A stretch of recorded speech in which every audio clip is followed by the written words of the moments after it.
everyone. Thank you for popping in today. I hope that you're all doing well. So I haven't posted or did a video in quite a while, so I thought I'd pop in, show you what I've been working on.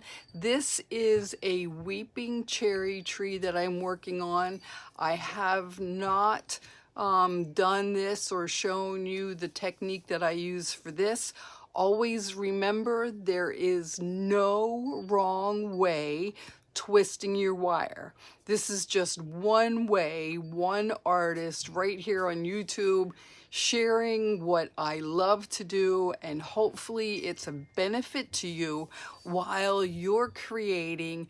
Your mind is thinking, what can I create next? Maybe you'll want to try this one. There's going to be talk through. I don't think I put any time lapse in. This is all in real time, me twisting, doing a talk through what I'm working on and how I am accomplishing it. All right, I hope that you enjoyed this video, and as always, stay twisted. Go get your beverage. I'll meet you at the workstation. Yeah, go ahead. I'll wait for you. See you at the workstation. For this weeping cherry tree, I'm using hot pink and a 22 gauge wire. Yep, 22 gauge. My lengths are 24 inches long, and there is, I think, oh my God, I don't remember how many strands. Enough to make 50 strands. So 150 strands, 22 gauge hot pink wire. All right, 3 strands. Okay, I'm gonna make loops, guys. This is me doing my thing, making loops. Okay, so my strands are 24 inches long, 3 strands, 22 gauge. And do I have my hands right? Yeah, they're pretty good. Kind of on the right-hand side there. Come on, center. There you go, Carol, center it. All right, making my loop. So I'm just bending my wire back into itself, making a circle, and I'm going to twist 1, 2, 3 half turns, and I'm going to make another loop right next to the one that I created.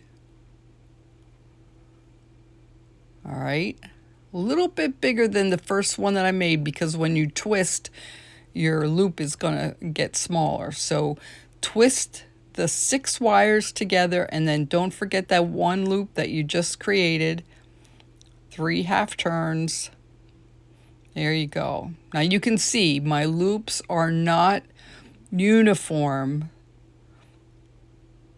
One loop is bigger than the other. Shh, don't tell anybody, please. No, they do not have to be perfect. All right, give yourself a little bit of space, about a thumb distance, and make another loop, folding it back into itself. 3 half turns, connects it and locks it into place. Make another loop right beside it, a little bit bigger, not much, because you're going to shrink that loop when you're twisting it. Twist the 6 wires together, and then don't forget that loop that you just created. There you go. Okay, loops, set number 3 for the loops. With 24 inches in length, you should be able to get 5 sets of 2 loops per strand. Okay, folding it back into itself, 3 half turns, locks it into place, a loop right next to it, a little bit bigger, not much. Connect those 6 pieces of wire, and then don't forget your second loop that you just created. 3 sets down, 2 more to go. Yes, this takes time. And I always say, it really depends on how you want to twist your wires. There's no wrong way. This is just one way that I do it because this allows me to prep all my colored wire that I'll be using on future trees, and then I can just grab what I need. But for this particular tree, I didn't have any pink, just pink, to create this weeping cherry tree. Most of the time I use the hot pink and the gold, and that's to make my dogwood flowers. Have you seen that video? Creating dogwood flowers?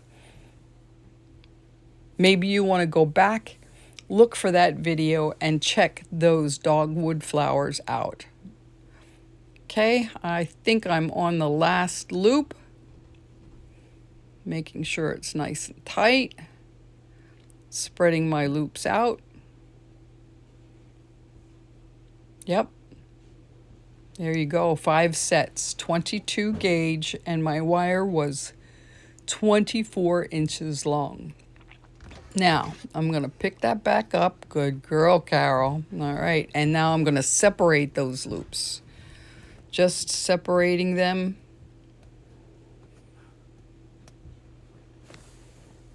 I never did a crepe myrtle flower without separating the loops. I've always separated my loops first. I don't know what it would look like. Maybe I'll have to try that effect. If you are doing this for the very first time, practice first. Don't use your really good wire to do this. Practice. Make your loops. You can use a 24 gauge if you haven't done this before. A 24 gauge is a little bit thinner than the 22, and that might be just as good as using the 22 gauge. All right, my loops are now separated. I'm going to take my needle nose pliers, and then I'm just going to do a 2.5 turn, I think, 2.5 turn, and then kind of push it into itself. 2.5 turns, pushing it in. Third loop, 2.5 turns, and pushing it in. And I do this for every single set. And so the 6 loops that I have in one set, that's just one grouping. It's one flower. And I'm moving into the next set, doing the same thing all the way across.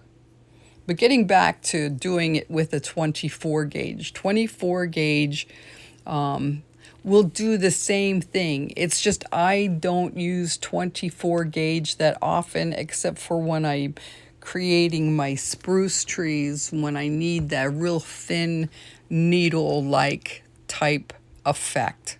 So this is the 22 gauge. And again, 2.5 turns. And I mean half turns. I don't mean a full, complete turn. So it's like half a twist. 1, 2, pushing it in. 1, 2, pushing the wire back into itself. And this is how I do it. Now this is just one type, and this, what I'm doing here, I also use for my crepe myrtle flowers. The only difference is when I'm making my crepe myrtle flowers, I add my flowers to the leaf before I add it to the tree. But we're making the weeping cherry tree, so it's just going to be the cherry blossoms on the tree with no leaves. I think it'll be a really cool effect. I hope this inspires you to try the loops. You'll have to let me know in the comments below. And if you enjoy these videos, please let me know. There you go. those are going to be my cherry blossoms. And this is me just playing. So I made 50 strands, okay? 50 strands of these, which I will begin to put onto the tree. And I should be showing you that next. Yep. All right. As you can see, I started it, and also take a look. I am folding my wire back into itself to make more branches on my tree. If you haven't seen that video, there's a video there that shows me working on the branches of the tree. Again, this is just the loop, large loops, folding back into itself to make more branches for your crown of the tree. Now here, I could make loops, but I've decided I'm going to add on wire. So I'm taking extra wire, I'm getting into that V. So you can see I added 2 more pieces of wire, going into the middle of the 2 pieces that I took, putting it into the middle of the V of the wire that was already attached to the tree. And this gives me 2 extra branches. 2 extra branches. Now it's time, yep, checking out the V, to add the flowers, the weeping cherry blossoms to the tree. I'm taking that center flower and I'm going to put it to the V of the wire that's going to be the branch, placing it on top. Yep, V and V, getting it in there. And I'm just going to twist these blooms into that branch all the way down, connecting all the wires together.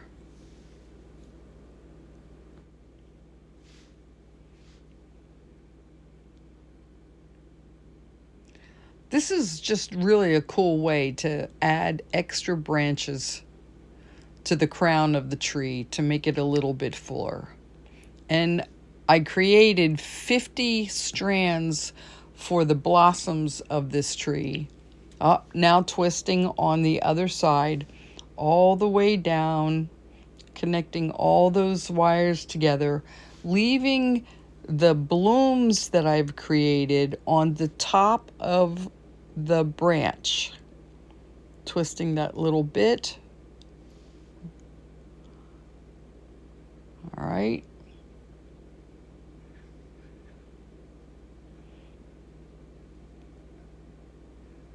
Everything is connected. Now what I'm doing is taking those blooms, keeping them on the top of the wire and bending them down so when you're looking at the tree, all of the blooms are in front of the branch of the tree that I just created. Yep, don't forget that top one, Carol. Bend it down. Good. Yep. All right. And then, of course, I'm going to take my wire cutters and cut off those edges. Now, if I have wire that's longer than 3 inches when I cut off, I keep that. You just never know when you can use small pieces of wire. I try not to waste any of it, and as you know, you're using copper. Copper wire is expensive, so I always have plans to do something with that extra wire. No wire goes wasted. Unless, of course, it's the tiny little 1/4 inch or 1/2 inch or even 2 inches. I usually don't save those. I put that right into my recycle bin and get that all recycled. So here we go again with another branch. That center bloom that I created into the V, and now I'm going to twist one side all the way down, connecting, keeping my blooms up on top with the branch underneath so that I can fold my blooms downward after everything is attached.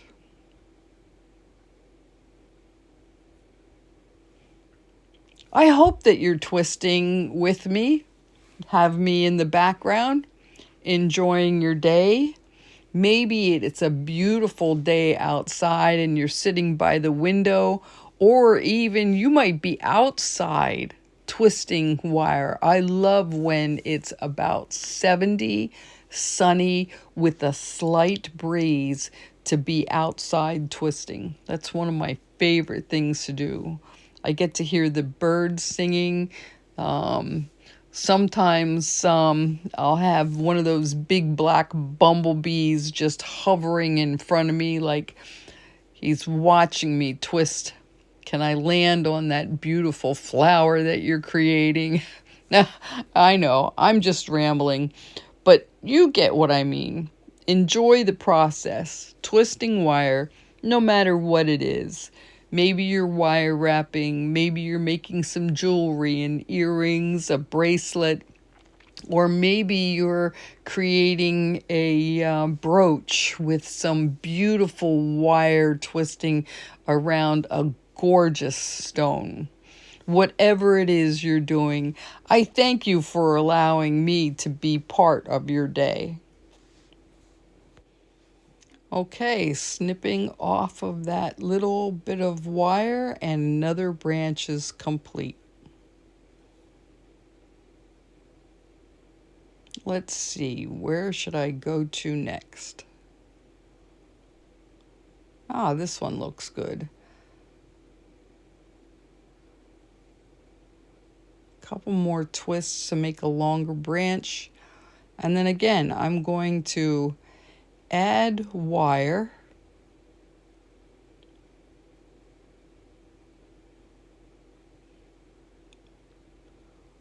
Yeah, I'm looking at my branches and making a different decision. Yep, I think this is the branch I'm going to go with. I'm going to grab 2 pieces of black wire.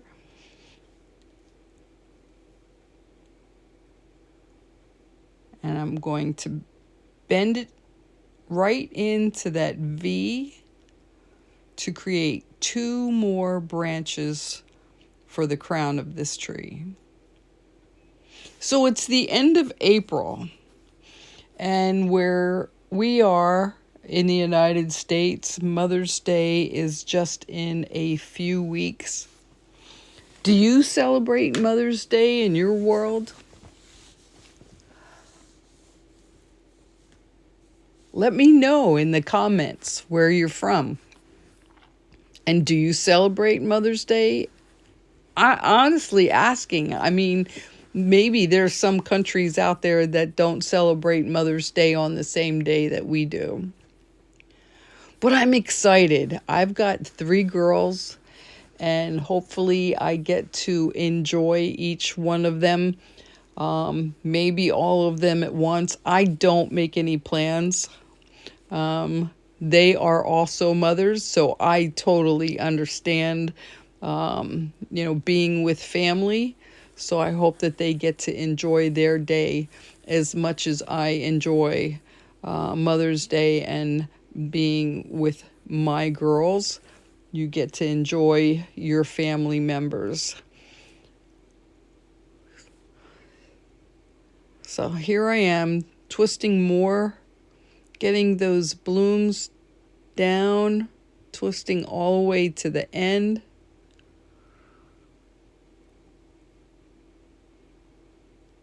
Just that tiny little bit of wire. And now that's the kind of wire I throw in my scrap bucket. But this one here looks just a little, yep, that's about 4 inches. So I'm going to keep that one, and I put that one into a separate bin. Folding my blooms downward, keeping them on top of the wire so that when you're looking at the tree, you're seeing just the blooms, not the branch that it was attached to. And that center one down. I love how the black branches and trunk really make the pink blooms pop. When you go for a walk, especially during the spring and these flowers in full bloom, and you just look in the distance, that you can see these beautiful flowers contrasting the trunks, if it's a dark brown or a grayish brown or a blackish brown color, and then these just beautiful colors just pop during the springtime.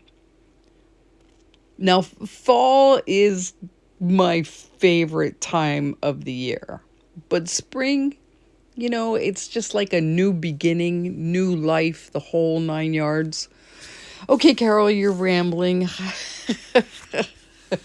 Like I said, I hope that you just have me in the background, enjoying your beverage, wire twisting, or whatever it is that's making you happy. Just enjoying your day. A few more twists on this side of the branch. Get those end pieces in.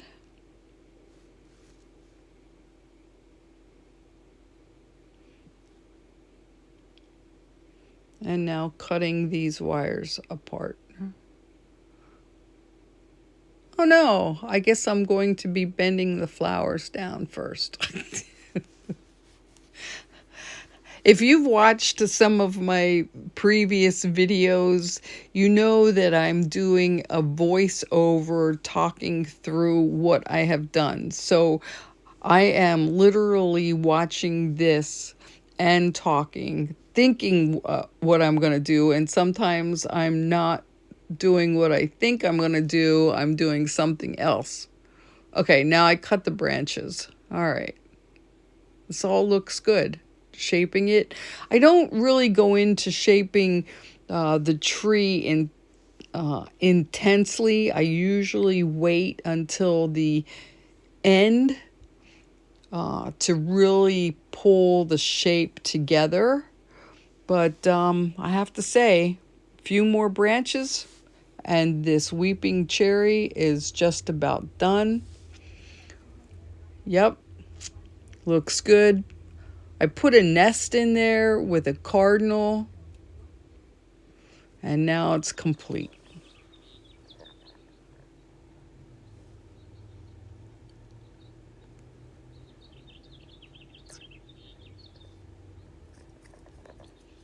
Turned out pretty cool. Now that you are all motivated to try a weeping cherry tree, I want to, you guys continue to twist. And every once in a while when you look up, this is really what my week prior to me doing this video. I was so excited because I made the decision to have a pergola built in the space that I have down at the Slatington Farmers Market. So the next few videos that you're going to see beyond this point is the pergola being built, and then me putting the stuff back in, and then what my space looks like after the fact. I hope that you enjoy this. I was so excited to have this completely built and call this my very own space down at the market. All right, here goes.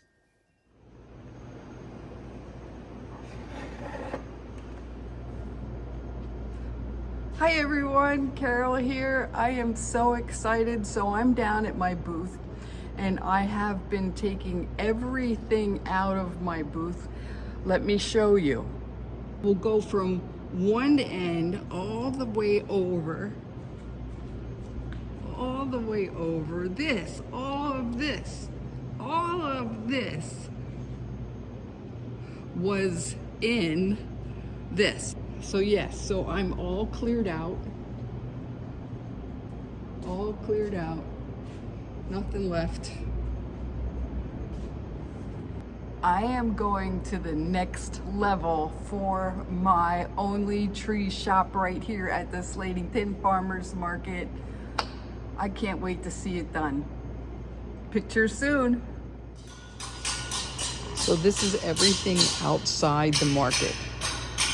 No, not outside the market, outside my space. All of these trees and those fake Christmas trees in the back, all of that was inside, and that's the space. So these are my guys. They came in, they called me boss. It was so cool. So that's Mike. He's TNT Construction, and right now he's burning all of the posts that'll be part of the pergola. We had fun doing this. I mean, it was a technique that I thought about, and the guys just put it all together for me. Putting that first post up was just so exciting. Get yours. Here. They got here about 9 o'clock in the morning, I'm on my line. and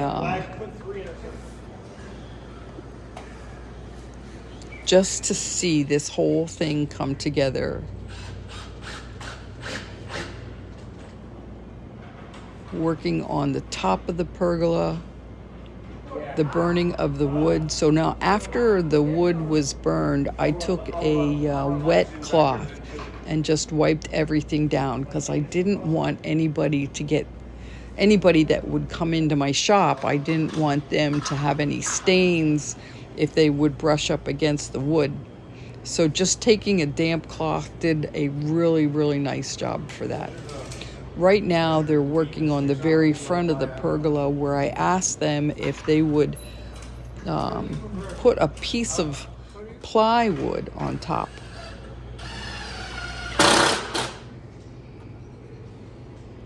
And the piece of plywood that would be put on top will hold the pine trees and the birch trees in the front of the pergola. This is the plywood that they burned for me, and you'll see they're going to cut that in half.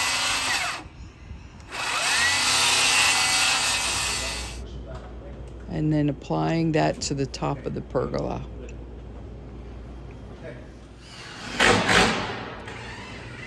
Hammering everything down, or not hammering, screwing everything down. The trees are up on top, and this is the inside finished pergola.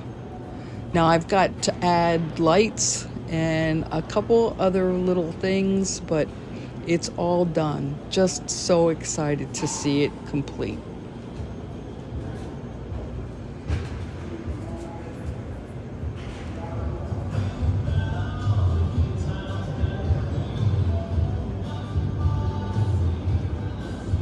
Walking in again, looking around. There's my real big pine tree that hangs. TV's on. Tree people, tree ants in place. And I found this branch. I absolutely love it.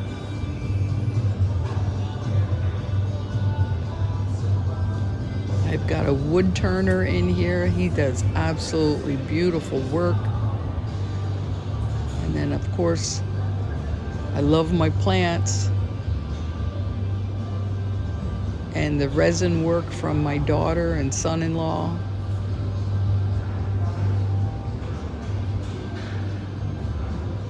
Yep, turned out beautiful.